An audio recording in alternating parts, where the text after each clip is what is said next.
Flower bar, c'est la cousine de la granola bar. Bon. OK.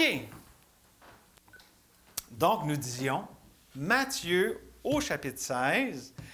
Et on a lu le chapitre au complet tantôt dans la symphonie de la prière. Puis là, on va lire les versets 13 à 16 pour commencer. Ensuite, on va lire un peu plus d'autres versets quand on va être rendu au premier point.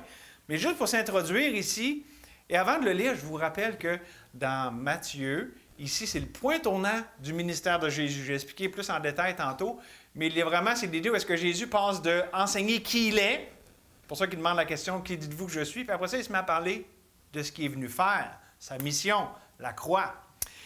Et donc, c'est un moment très important dans la vie de Jésus, dans son ministère terrestre. Et c'est un point tournant non seulement pour lui, ses disciples, mais Pierre qu'on va considérer ensemble aujourd'hui. Donc, on lit ici au verset 13, « Jésus étant arrivé dans le territoire de Césarée de Philippe, demanda à ses disciples, « Qui suis-je au dire des hommes, moi, le Fils de l'homme? » Ils répondirent, « Les uns disent que tu es Jean-Baptiste, les autres Élie, les autres Jérémie, ou l'un des prophètes. Et vous, leur dit-il, qui dites-vous que je suis? » Simon-Pierre répondit, « Tu es le Christ, le Fils du Dieu vivant. » Seigneur, merci qu'on te connaît ici, chacun de tes enfants, dans nos cœurs, en esprit, en vérité. Et on dit Amen à ce que Pierre a dit, tu es le Christ, le Fils du Dieu vivant.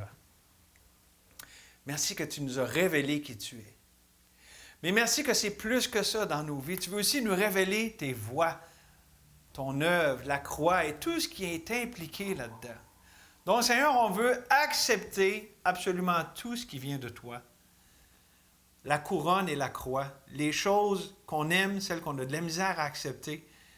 On vient à toi humblement ce matin pour être enseigné de toi, mais aussi, Seigneur, pour recevoir ce que tu as décidé de nous donner ici à chacun, et aussi en tant qu'Église. On est ouvert, Seigneur, à tout ce que tu as pour nous. On veut le recevoir par la foi et le vivre, le mettre en pratique, Seigneur. Porter du fruit pour ta gloire. On te le demande au nom de Jésus. Amen.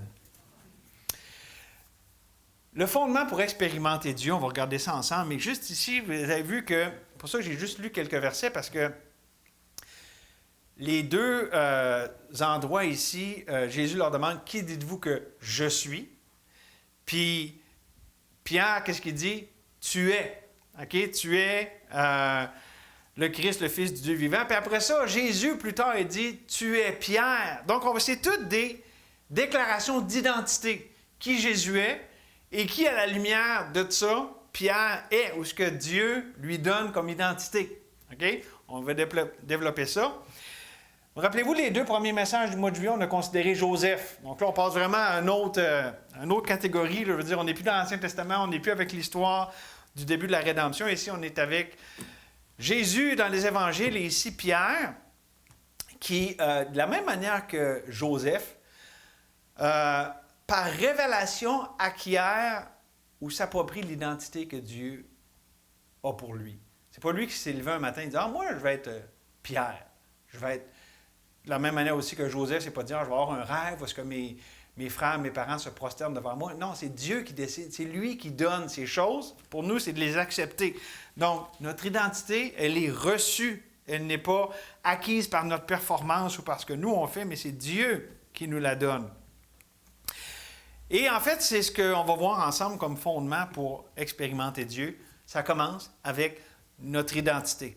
Parce que pour expérimenter Dieu dans toute sa grandeur, sa beauté, dans toutes ses voies, il faut commencer par recevoir, par la foi, ce que lui dit de nous. D'abord, un enfant de Dieu, accepté, et ça, je parle ici à ceux qui ont reçu Jésus comme leur sauveur. Mais même plus que ça, qu'est-ce que Dieu a pour moi spécifiquement, pour ma vie? Parce que la Bible dit que nous sommes son ouvrage et qu'il a préparé d'avance des œuvres afin que nous les pratiquions. Donc, on n'est comme pas au hasard de même, laissé à la voie comme je te pousse au gré du vent. Mais Dieu qui a commencé en nous cette œuvre, il va aussi la rendre parfaite pour le jour de Christ. Et donc, on va avoir le privilège ici, on va avoir une intrusion non seulement dans la vie de Jésus, mais aussi avec un des apôtres et le leader, Pierre, c'est vraiment lui qu'on va considérer à travers les 2 prochains messages. Puis aujourd'hui, on va regarder 3 étapes dans l'établissement du fondement pour expérimenter Dieu. 3 étapes. Si on veut là, avoir notre vie basée sur une expérience réelle de Dieu, voici le fondement. D'abord, ici dans les versets qu'on a, puis on va en lire un petit peu plus dans un instant, on a la révélation de l'identité. Je viens de vous le dire en gros, mais pour autant lui, ici Pierre, que Joseph avant, Dieu avait pour eux des positions de leadership. Il y avait pour eux des choses qui allaient les placer en autorité dans son plan rédempteur, dans toute l'histoire de la rédemption. Pour Joseph, c'était avec toute la famille, puis l'affaire de Pharaon, vous connaissez l'histoire. Puis ici, mais c'est avec l'Évangile pour Pierre. Et je dirais, si on lit les versets suivants, on va voir quelque chose d'important. Recommençons notre lecture au verset 17. Jésus, reprenant la parole, lui dit, « Tu es heureux, Simon, fils de Jonas, car ce ne sont pas la chair et le sang qui t'ont révélé cela, mais mon Père qui est dans les cieux. » Voyez-vous, c'est Dieu qui a montré ces choses-là. « Et moi, je te dis que tu es Pierre, et que sur ce roc, je bâtirai mon église, et que les portes du séjour des morts ne prévaudront point contre elle. » Puis l'endroit où est-ce qu'il était, il y avait l'endroit qu'il appelait le séjour des morts, là. Ceux qui ne savaient pas, c'est là à Césarée de Philippe. Puis il dit au verset 19, Jésus continue, « Je te donnerai les clés du royaume des cieux. Ce que tu lieras sur la terre sera lié dans les cieux, et ce que tu délieras sur la terre sera délié dans les cieux. » Donc, voyez-vous, il y a une autorité qui est reliée à l'identité que Dieu lui donne. Puis, ça souligne encore une fois que Dieu faisait une œuvre, mais comme avec Joseph, puis ici on le voit, le personnage principal, ce n'est pas Joseph dans l'Ancien Testament, ce n'est pas Pierre ici, c'est Dieu dans la vie de Pierre. C'est ce que Dieu faisait. C'est lui qui voulait se servir de son enfant pour accomplir ses plans. Mais c'est tout lui qui, dans le fond, a été mis de l'avant là-dedans. Et ce que Dieu faisait, c'est simplement lui donner une identité de laquelle allait découler tout ce plan-là de Dieu. Donc, lorsque Jésus dit « Je bâtirai mon Église », les deux, c'est lui qui en prend l'identité, la possession. « Je bâtirai », c'est moi qui bâtis, puis c'est mon Église. Et c'est ça la base de l'identité de Pierre. Pierre reçoit une identité qui a rapport avec le projet de Dieu dans sa vie, mais bien au-delà. Donc, pour nous, notre identité, non seulement elle ne nous est pas donnée de nous-mêmes, mais elle a rapport avec ce que Dieu veut faire dans notre vie. Ce n'est pas une identité qui, pour moi, juste ce que je veux faire. C'est ce que Dieu veut faire en moi, avec moi, à travers moi. OK? Et savez-vous, ça, c'était libérateur pour Pierre. Ça veut dire qu'il n'avait pas tout à se casser la tête et essayer de déterminer comment il allait arriver à faire ça. C'est quoi ça veut dire, là, que je suis une pierre comme ça, puis qu'il y a des clés comme ça du royaume. Comment ça va se passer, tout ça? Dieu, il ne demande pas de tout expliquer ça puis comprendre tout ça. Dieu va s'en occuper de tout ça. Mais j'aimerais vous donner un peu d'explication sur... On va faire un petit peu d'imagination scientifique. Moi, je pense qu'au moment où est-ce que Dieu dit ça à Pierre, probablement qu'il s'imaginait « Hey, c'est cool ça, d'être Pierre. » Puis ceux qui ont vu la série Chosen, tu sais, il est un peu fier, puis là, il m'a appelé Pierre, puis tu sais, il y a un changement de nom, c'est significatif, puis tout ça. Fait que ça, c'était un peu le côté, on peut dire, glamour, puis oh wow, OK, je suis le leader de la gang, puis tout ça. Sauf que ce qui était moins cool, puisqu'il n'avait pas non plus vu d'avance, bien, c'est que ce leadership-là, cette porte que Dieu ouvrait, elle venait avec beaucoup de tribulations, de turbulences et de brisements. Pierre était prêt à comprendre qui Jésus est, mais il n'était pas prêt par rapport à l'œuvre que Jésus est venu faire. Puis pour ça, oh là là, ça a été toute qu'une époque dans la vie de Pierre. Heureusement, ça a été un passage, ça n'a pas été tout le reste de sa vie, mais on sait comment ça a fini, il a pleuré amèrement. Ça a été dur. OK? Parce que Dieu était celui qui, dans la vie de Pierre, oui, voulait le préparer à tout ce que ça voulait dire, cet appel-là qu'il avait sur sa vie. C'était unique et merveilleux, mais il y avait beaucoup d'implications. Puis là-dessus, j'aimerais qu'on comprenne, là. Si vous êtes ici, vous êtes un enfant de Dieu, Dieu vous aime. Mais l'amour de Dieu est turbulent. C'est un amour turbulent. Ce n'est pas un long fleuve tranquille. C'est un amour qui va tout détruire ce qui n'est pas de lui sur son passage. Tout ce qui nous sépare de Dieu, l'amour de Dieu va le détruire pour qu'on puisse vivre cet amour, bénéficier, jouir de cet amour. Ça veut dire que ça brasse, ça. Dieu aimait Pierre, puis il voulait faire une œuvre dans sa vie, mais il y avait des choses à briser qui étaient dans le chemin. Et j'aimerais vous dire que ça en vaut la peine parce que la rémunération est grande. Puis Paul de dire dans Philippiens, « Ainsi je connaîtrai Christ ». C'est qu'au bout du compte, ce qui ressort du fait d'avoir exercé ainsi par le brisement de Dieu, par l'œuvre de Dieu dans notre vie, c'est qu'on va découvrir notre Dieu, on va dire « Wow, quel Dieu! Fidèle, bon, toujours au rendez-vous ». Donc, c'est ça la récompense. Dieu est la récompense. Donc, ce n'est pas en vain. On découvre Dieu, on peut s'émerveiller de Dieu au bout de ce processus-là. Et ça, c'est simple et c'est incomparable. Ce n'est pas une religion, ce n'est pas une bebelle que les hommes ont inventée, c'est l'intervention divine dans la vie de quelqu'un. Il n'y a pas ça nulle part ailleurs. C'est le Dieu vivant qui agit dans la vie de ses enfants. Et ça, mes amis, c'est un peu l'autre côté de notre identité en Jésus. Parce que oui, notre identité en Jésus nous donne, wow, une nouvelle liberté dans ma relation avec Dieu et avec les autres, puis ça fait toute partie de ce qui est là, c'est merveilleux. Mais l'autre côté de la médaille qu'on voit ici, c'est qu'il y a un prix à payer pour ça. Et le prix, c'est quoi? Bien, Jésus, il fait allusion un peu, après que Pierre a été repris, là, au verset 24, puis les suivants, Jésus, il dit, « Celui qui veut me suivre, qui renonce à lui-même. » Ses plans, ses pensées, ce que lui, il veut. C'est ça le prix. C'est, pour le dire dans les mots de Paul dans Actes 20, 24, « Mais je ne fais je ne fais pour moi-même aucun cas de ma vie comme si elle m'était précieuse, pourvu que j'accomplisse ma course avec joie et le ministère que j'ai reçu du Seigneur Jésus d'annoncer la bonne nouvelle de la grâce de Dieu. » C'est un prix, mais qui a toujours une récompense. Et elle est incomparable. Écoutez ce que Pierre, plus tard dans sa vie, a à en dire, parce que notre même Pierre, là, ici on le voit là, quand même assez dans sa jeunesse, mais plus tard dans sa vie, dans 1 Pierre au chapitre 1, il écrit ceci, « C'est là ce qui fait notre joie, quoique maintenant puisqu'il faut, que vous soyez attristés pour un peu de temps par diverses épreuves. Afin que l'épreuve de votre foi, plus précieuse que l'or périssable, qui cependant est éprouvé par le feu, ait pour résultat la louange, la gloire et l'honneur lorsque Jésus-Christ apparaîtra. Vous l'aimez sans l'avoir vu, vous croyez en lui sans le voir encore, vous réjouissant d'une joie merveilleuse et glorieuse, parce que vous obtiendrez le salut de vos âmes pour prix de votre foi. » Donc, Dieu, dans sa grande fidélité, a pourvu absolument à tout ce dont on a besoin. Et il nous donne une identité lorsqu'on est son enfant.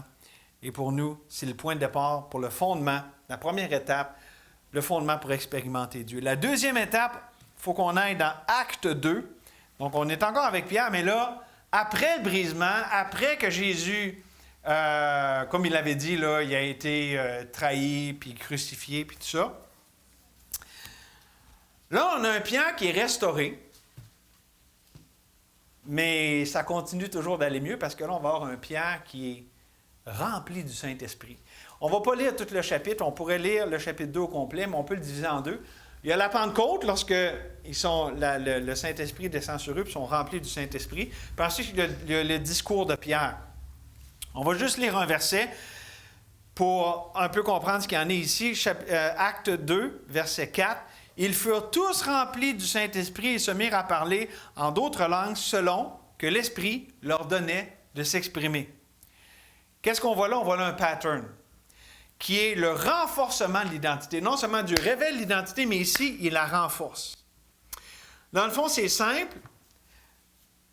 Ils ont à prendre un nouveau pattern qui est la continuité. Jésus avait fait les promesses, tout ça, puis il leur a dit, vous allez recevoir le Saint-Esprit qui va venir sur vous, OK? Puis là, ici, il est venu tel que promis. Donc, sont appelés à découvrir et apprendre une nouvelle relation avec le Saint-Esprit. Savez-vous que c'est vrai pour nous autres aussi? Si Christ vit en nous, on a besoin d'apprendre notre relation avec lui, à être à son écoute, à voir ce que lui veut nous enseigner à travers ce qu'il permet dans notre vie, notre relation au Saint-Esprit. Et ce que Pierre et les autres ici, là, la compagnie apostolique, puis les autres qui étaient là, ce qu'ils vivaient à ce moment-là et ce qu'ils apprenaient, c'est de vivre selon une nouvelle source. Ça, c'est la nouvelle alliance. C'était nouveau. Il était scellé du Saint-Esprit. C'est vivre à partir d'un autre. Et ça, c'est révolutionnaire.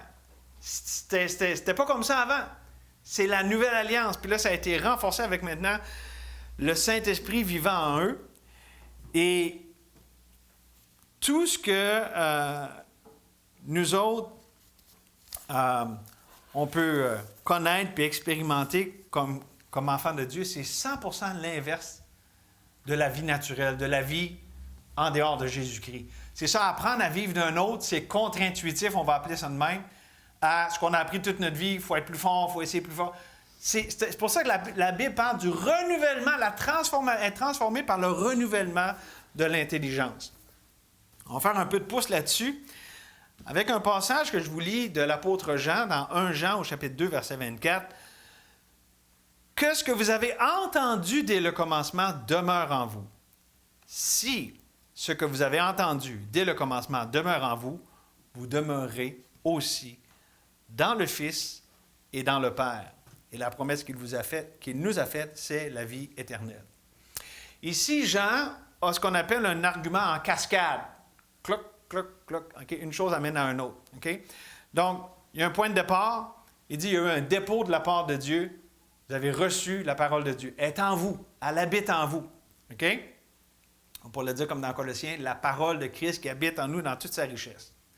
Donc, ce qui est en nous, on l'a entendu et ça demeure en nous. C'est le point de départ. La parole, par l'Esprit de vérité, Jésus la vérité, qui n'est pas là de façon passagère, mais comme on le voit ici avec la Pentecôte, qui maintenant demeure dans les enfants de Dieu de façon permanente. Puis ensuite, on a un « si ». Il continue ici, puis il dit « Si ce que vous avez entendu dès le commencement demeure en vous. » Et ici, l'idée, il faut comprendre, 1 Jean est écrit pour que les gens sachent qu'on a la vie éternelle. Autrement dit, il est en train d'amener une marque d'authenticité d'un enfant de Dieu. Quand on est un enfant de Dieu, la parole, elle, demeure en nous. Fait que là, il dit, quand il dit ici, c'est comme la condition quand c'est réel, qu'on est vraiment un enfant de Dieu, que la parole demeure en nous. Bien, c'est quoi la suite logique? Bien, ça nous dit, non seulement, ça parle de la parole, l'Évangile, mais aussi, nous, on demeure dans le Fils et dans le Père. Donc, c'est une relation qui est permanente, qui est établie, qui est là dans la vie des enfants de Dieu. Puis pourquoi je vous amène ça? Parce qu'on parle du renforcement de notre identité. Non seulement Dieu nous révèle ce qu'on est en Jésus-Christ, mais ce que Jean ici nous enseigne, puis qui est pertinent par rapport à Acte 2 puis la suite, c'est que le test de la vraie vie chrétienne, là, selon ce qu'on vient de lire ici, c'est le but d'ailleurs de 1 Jean, c'est pas là d'expérimenter le spectaculaire, puis OK, la Pentecôte, c'est une affaire, boum, une journée de même, mais la vie chrétienne, c'est une continuité. C'est l'expérimentation constante du renouvellement du Saint-Esprit, de la vie de Christ en nous. Il y a une continuité qui est là. Et continuité, ce n'est pas à confondre avec stagnation, là, mais c'est-à-dire que le fait que Dieu continue son œuvre en nous comme ça, qu'il est fidèle. Puis l'idée, c'est de rester en position, rester assis, demeurer dans cet état de dépendance à Dieu, de ces vérités qui sont en nous, dans toute sa richesse. Vérités comme l'amour de Dieu, que Dieu nous aime, qu'on est ses enfants, que celui qui est en lui, cette espérance se purifie lui-même comme lui-même est pur. De notre union avec Christ est la croix. Ce n'est plus moi, on vient de le chanter, ce n'est plus moi qui vis, c'est Christ qui vit en moi. Ça, c'est une réalité stable, sûre, sur laquelle je peux fonder ma vie. Que sa grâce, elle est toujours suffisante, peu importe ce que Dieu me permet.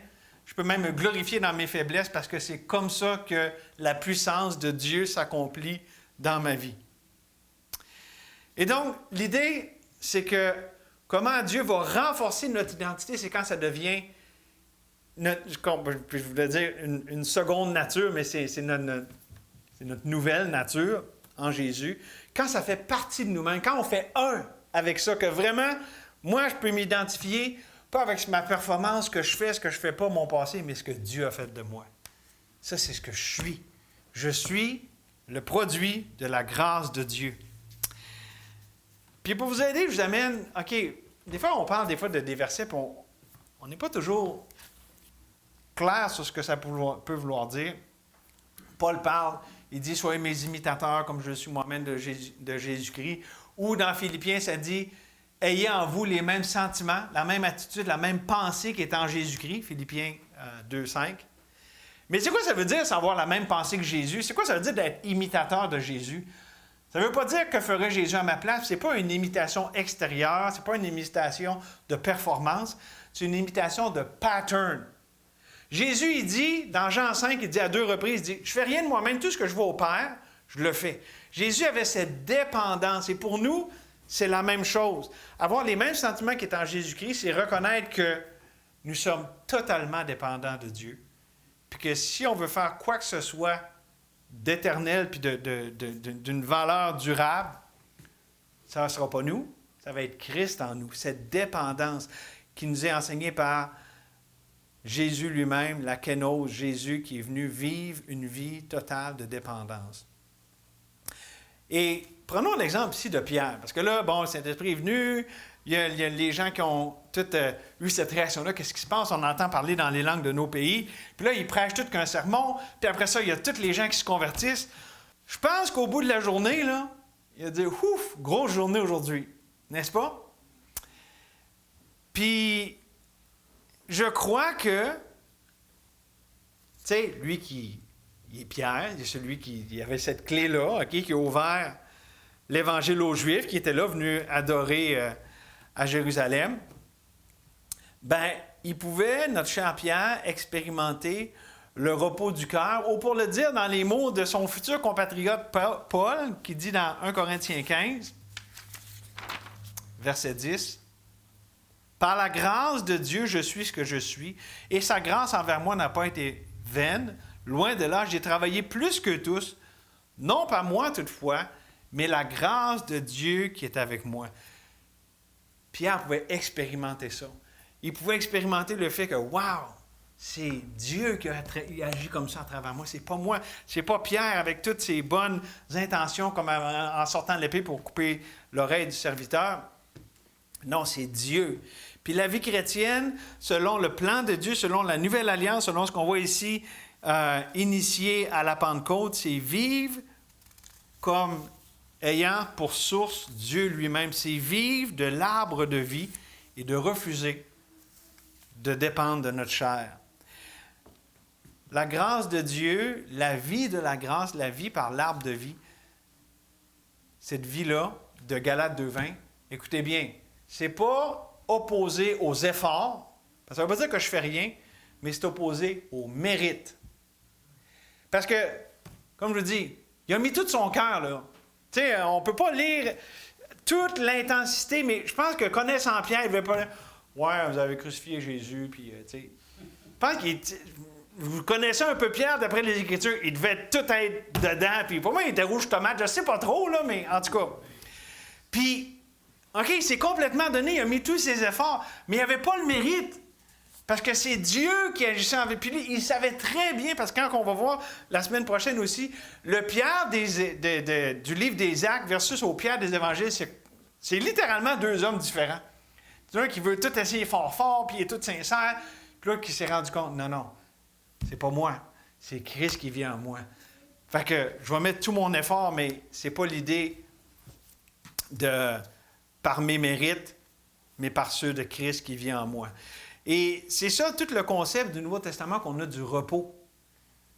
Oui, c'est fatigant des fois la vie chrétienne. C'est-à-dire, se donner, avoir compassion, puis écouter, je veux dire, ça nous sort de la zone de confort, mais on se repose en Christ. Puis ironiquement, c'est là que s'opère justement le renforcement de notre identité. C'est lorsque Dieu avec ce qu'il permet dans nos vies, nous renforce dans sa grâce comme ça. Puis il dit, voici, ce que j'ai fait avec toi aujourd'hui, c'est ce que je fais avec toi, c'est le pattern. Tu as dépendu de moi, tu te réjouis en moi, de ma grâce suffisante, c'est comme ça la vie avec moi maintenant. Et là, ça va plus loin parce qu'on arrive à la troisième étape. Non seulement il y a la révélation, non seulement il y a le renforcement, mais on voit la deuxième partie du chapitre 2 des Actes, la propagation de cette identité-là. Et vous savez, c'est le fameux sermon, à partir du verset 14, c'est le fameux sermon de Pierre. Ça dit au verset 14, « Alors Pierre, se présentant avec les 11, éleva la voix et leur parla en ces termes, « Hommes juifs, et vous qui séjournez à Jérusalem, sachez ceci et prêtez l'oreille à mes paroles. » Puis là, le premier sermon de l'histoire de l'Église qui est donné par Pierre. Ce sermon de Pierre a été prêché avec la puissance puis l'autorité de celui qui avait reçu cette identité d'être celui qui ouvre les portes. C'est la première fois que c'est servi de sa clé, on va dire ça de même. OK? C'est pas la dernière, mais vraiment, il ouvrait la porte du royaume aux Juifs qui étaient là. Puis il y en a 3000 qui sont rentrés. OK? Quand même quelque chose, là. Pierre a simplement exercé l'identité et l'autorité qui lui étaient déléguées. Il pouvait le faire avec assurance parce que ce n'était pas son idée, ce n'était pas son initiative, c'était Dieu. Et ça, c'est important à comprendre. Il y a des mouvements chrétiens qui vont tellement fort sur l'autorité que là, on devient name it and claim it, puis là, ils se donnent une autorité qui ne leur est pas donnée. Mais il faut prendre, par contre, l'autorité qui nous est donnée. Si Dieu nous a dit, tu es mon enfant, puis tu as une identité qui te place au-dessus, en Jésus-Christ, au-dessus de tout nom qui peut être nommé, bien, prends cette autorité. Elle ne vient pas de toi, elle vient de celui en qui tu es, en Jésus. Et ça, c'est par la foi qu'on l'accepte, parce qu'on peut aussi avoir une fausse humilité, dire « Ah, je suis un bon rien, je ne suis pas bon, je ne suis pas capable. » C'est vrai que par nous-mêmes, on est faible. Mais en Christ, on peut tout par celui qui nous fortifie. Et donc, Pierre a exercé cette autorité qui lui a été déléguée pour proclamer clairement puis puissamment la personne et l'œuvre de Christ. Les deux choses qu'on a vues dans Matthieu 16. Que Jésus est le Christ, puis qu'il est venu pour mourir pour les pécheurs.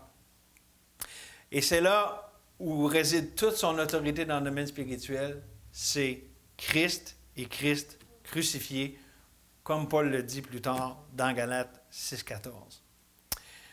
Le résultat, ça appartient à Dieu. Mais Dieu a décidé cette journée-là. 3000! Ah, c'est beaucoup de monde, là. Je ne sais pas, dans un building, 3000 en tout cas, c'est une bonne quantité de monde.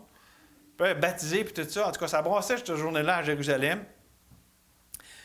Mais savez-vous quoi? Pour Pierre, lui, sa part, c'était pas de sauver les 3000 puis tout ça. Sa part, c'était d'être disposé. OK, Dieu, je suis ouvert. Puis Dieu, ce qu'il voulait, c'est qu'il proclame Christ. Il l'a fait, puis Dieu a amené les résultats qui vont avec. Notre plus grande habileté, c'est notre disponibilité. C'est tout ce que Dieu nous demande. Qu'on soit disponible, ouvert, pour qu'il puisse nous utiliser comme lui le veut bien. Et ça l'a certainement confirmé, validé l'approbation divine, que son message était approuvé de Dieu parce qu'il y a eu des résultats surnaturels, 3000 conversions. Et ça m'amène à un point important. On n'a pas besoin de manipuler dans l'œuvre de Dieu.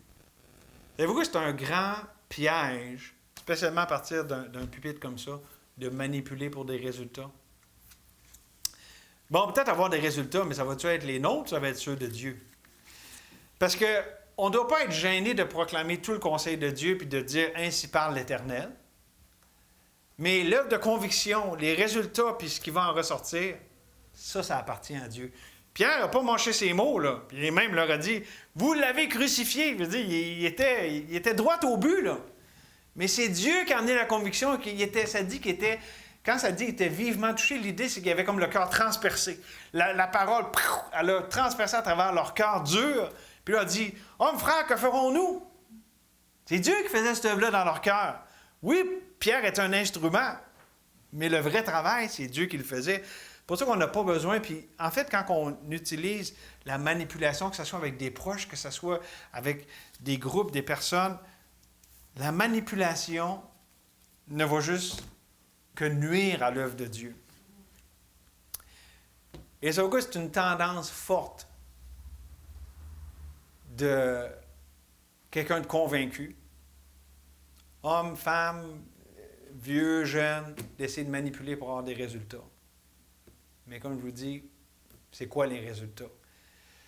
Si je manipule, je vais avoir mes résultats, mais je n'aurai pas la conviction de Dieu. Ça m'amène à ce point-ci. Est-ce que je fais confiance à Dieu pour les résultats? Est-ce que si je proclame la vérité, la personne et l'œuvre de Christ, est-ce que je suis capable de faire confiance que Dieu est capable de prendre ce matériau brut pour construire ce que lui veut faire? Ou j'ai besoin de l'aider un peu? Non, je pense que Dieu me demande de faire ma part, de proclamer sans gêne et avec une pleine hardiesse, mais de laisser les résultats. C'est une question de confiance. C'est vraiment une question de confiance. Et j'aimerais ça conclure. On a regardé tantôt 1 Jean au chapitre 2. Je vous relis le passage que j'ai lu tantôt. Ce que vous avez entendu dès le commencement, que ce que vous avez entendu dès le commencement demeure en vous. Si ce que vous avez entendu dès le commencement demeure en vous, vous demeurerez aussi dans le Fils et dans le Père. Ça nous amène 2 concepts qu'on a vus dans le mois de juin, dans le mois de juillet. Les que de la Bible, les lettres, L-E-T, puis demeurer. On a vu ça à travers les messages. Bien là, j'aimerais un peu boucler la boucle, si vous voulez, avec ça. Comme c'est amené, les deux sont ici dans 1 Jean chapitre 2. Le que, OK, du début, là, ça dit que ce que vous avez entendu, OK. Le que ici, ça a rapport avec notre décision d'ouvrir la porte à Dieu. Dieu, ta parole, veut qu'elle demeure en moi dans toute sa richesse. Vous savez, quand on lit, OK, la fameuse dévotion chrétienne, je vais faire un petit éditorial là-dessus. Des fois, là, on va calculer notre vie chrétienne. OK, j'ai eu une bonne journée aujourd'hui parce que j'ai eu mon temps dans la parole. Puis je vais être délicat parce que je veux dire, c'est important de passer du temps en parole, mais la mesure de Dieu, c'est pas moi qui est dans la parole, c'est la parole qui est en moi. Que la parole de Christ demeure en vous dans toute sa richesse. Fait que je peux prendre mon petit temps dans la parole de Dieu, mais que la parole de Dieu n'a pas son accès à mon cœur. C'est ça l'idée, c'est pas juste un livre que je lis, c'est un livre qui me lit. Fait que tu sais, que je sois ouvert, OK, Dieu, là, j'ouvre ta parole puis je me mets vulnérable. Dis-moi des affaires, n'importe quoi. J'ai besoin d'être confronté peut-être, j'ai besoin d'être réconforté. Dieu, tu sais ce que j'ai besoin. Lis-moi, puis que cette parole demeure en moi, dans toute sa richesse, pas juste un petit peu la plénitude de Christ en moi. OK? Donc, Dieu, j'ouvre la porte. C'est ça l'idée, là, quand on s'arrête avec la parole. Dieu, j'ouvre la porte. À toi, qui est la vérité, qui est la grâce de Dieu. Puis là, l'idée de demeurer, ben, c'est simplement de dire, reste ouverte ma porte. Dieu, fais comme chez vous. Mi casa et su casa. Vous connaissez l'expression? Ma maison est ta maison. C'est une expression que les Espagnols utilisent, puis nous, on dit, fais comme chez vous. Dieu, ma porte, elle reste ouverte. Demeure. Tu peux venir quand tu veux, tu peux me déranger, tu peux me... Je veux demeurer dans cette expérience de dépendre de toi, de Christ qui vit en moi. Et on peut se poser la question, comment je vois ces choses-là en ce moment par rapport à ouvrir la porte à Dieu puis la laisser ouverte? Dieu, que ta parole demeure puis qu'elle demeure pleinement en moi. C'est quoi ma relation, non seulement à la parole de Dieu, mais au Dieu de la parole, au Dieu qui veut se révéler à moi. Puis comme on le vu avec Pierre dans le chapitre 16, des fois ça fait mal, des fois ça nous sort de où ce qu'on voudrait rester, puis ça nous amène où ce qu'on ne voudrait pas aller. Ça, c'est la réalité dure de la vie par la foi. C'est pas, c'est Dieu dans ta vie, tu n'auras plus de problèmes, comptes en banque vont déborder, l'auto ne brisera jamais, puis toutes tes relations vont aller bien, sinon tu n'as pas de foi. Ça, c'est un autre évangile en passant. Puis c'est pas...